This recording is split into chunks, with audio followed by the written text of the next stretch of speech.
কিছু একটা করতে হবে যাতে ঋতুজার চোখে বিহানের চোখে কম্পাস খারাপ হয়।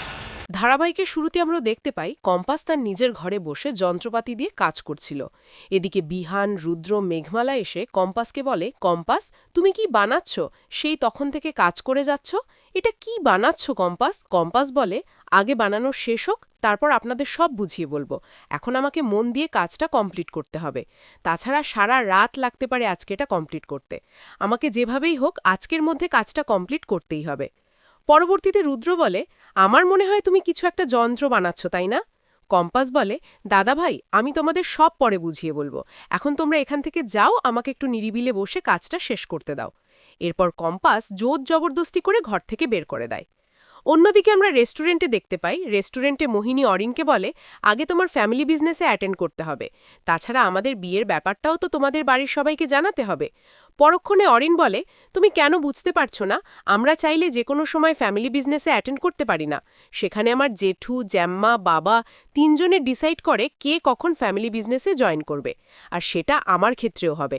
অরিন এটাও বলে যে আমি আর আমার দিদি মাহি চাই জীবনে এনজয় করতে। তখন মোহিনী বলে, কিন্তু এখন তোমার সবকিছু আলাদা জান, কেননা এখন আমি তোমার লাইফে আছি। তোমার দিদির লাইফে এমন কেউ আছে? অরিন মাথা নাড়িয়ে সম্মতি জানায় আর বলে, তুমি আমাকে ছেড়ে যাওয়ার কথা একদম বলবে না। আমি তোমার জন্য সবকিছু করতে পারবো। অপরদিকে আমরা দেখতে পাই পুলিশ স্টেশনের লকআপের মধ্যে মুক্তি কম্পাসকে ভেবে হিংসায় জ্বলতেছিল। তখনই মোনালিসা ও সেনাপতি যেতেই মুক্তি বলে, আমাকে কেন এখনো জামিন করানো হচ্ছে না? আমাকে কেন জামিন করাচ্ছে না? সেনাপতি বলে, মা, এটা পুলিশ স্টেশন, একটু আস্তে কথা বলো। তাছাড়া তুমি এত উত্তেজিত কেন হচ্ছে? তোমাকে জামিন করানোর চেষ্টা চলছে। এদিকে মোনালিসা বলে, অলরেডি আমার দাদু অন্য একটা উকিলকে দিয়ে জামিনের ব্যবস্থা করছে। পরক্ষণে মুক্তি বলে, আমি আমার ছেলেকে এইসবের মধ্যে টানিনি, কিন্তু আমি যদি একবার ফেসে যাই তাহলে অভিজ্ঞান দত্ত, কমলেশ চৌধুরী, মোনালিসা, আমি তোমাদের কাউকে ছাড়ব না। মুক্তির কথা শুনে মোনালিসা বলে, এমন সিচুয়েশন কখনো তৈরি হবে না।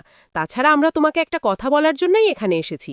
এরপর মোনালিসা গয়না চুরির বিষয়টা সম্পূর্ণ মুক্তিকে বুঝিয়ে বললে মুক্তি যেন স্বর্গ খুঁজে পেল আর হেসে বলে, তোমরা একদম ঠিক কাজ করেছ। ওই গয়নাগুলো ছাড়া অখিলেশ চৌধুরী এবার রাস্তায় বসবে। একটু মোড় ঘুরিয়ে আমরা কম্পাসকে দেখতে পাই। কম্পাস ঘরের মধ্যে বসে কাজ করছিল। তখনই বিহান খাবার এনে কম্পাসকে বলে, সেই তখন থেকে না খেয়ে কি কাজ করে যাচ্ছ বলো তো? তাড়াতাড়ি এসো, খেয়ে নেবে। কম্পাস খেতে না আসায় বিহান জোর জবরদস্তি করে কম্পাসকে খাইয়ে দেয় আর বলে, তুমি এটা বানিয়ে কি করবা? কম্পাস বলে, এটা শেষ করে আমি যখন বাজারের কোম্পানিতে বিক্রি করব তখন একটা চুক্তি হবে, যেখান থেকে কিছু টাকা পাবো, আর সেই টাকা দিয়েই অখিলেশ স্যার বাড়িটা ছাড়িয়ে নেবে। কথাটা বলতেই বিহান কম্পাসের দিকে তাকিয়ে থাকে। এদিকে কম্পাস এটাও বলে যে যে করেই হোক এটা আজকের মধ্যে শেষ করতে হবে। অখিলেশ স্যার বলেছে আমাদের হাতে আর একদিন সময় আছে। পরবর্তীতে বিহান বলে, ঠিক আছে, তাহলে আমি তোমার দরজার বাইরে অপেক্ষা করছি। পরক্ষণে কম্পাস বলে, আমি আপনাকে না জানিয়ে কোথাও যাব না, আপনি নিশ্চিন্তে ঘরে গিয়ে ঘুমান। শেষ পর্যায়ে আমরা দেখতে পাই লকআপের মধ্যে মুক্তি কান্নাকাটি করে মমিলা পুলিশকে বলে, আমার ছেলে এসেছিল, তখন বলল আমার কোনো এক আত্মীয় নাকি খুব অসুস্থ, হয়তো আজকের রাতটাও পার হবে না, প্লিজ আমাকে একবার ফোনটা দেবেন, আমি আত্মীয়টার সাথে একটু কথা বলবো। তখন মহিলা পুলিশ বলে, আপনাকে ফোন দেওয়ার মতো পারমিশন আমাদের নেই, আমরা ফোন দিতে পারবো না, চুপচাপ থাকেন। এদিকে নাসরবান্দা হয়ে মুক্তি কান্নাকাটি করে চলেছে আর বলে, প্লিজ আমাকে একতবার ফোনটা দিন, হয়তো আমি আর কখনো ওনাকে দেখতে পাবো না, যদি এখন একটু ভিডিও কলে দেখতাম। মুক্তির এমন কান্নাকাটি দেখে মহিলা পুলিশ ফোনটা দিয়ে বলে, ঠিক আছে, আমি আপনাকে 1 মিনিট সময় দিলাম, তাড়াতাড়ি কথা বলা শেষ করুন, আমি বাইরে অপেক্ষা করছি।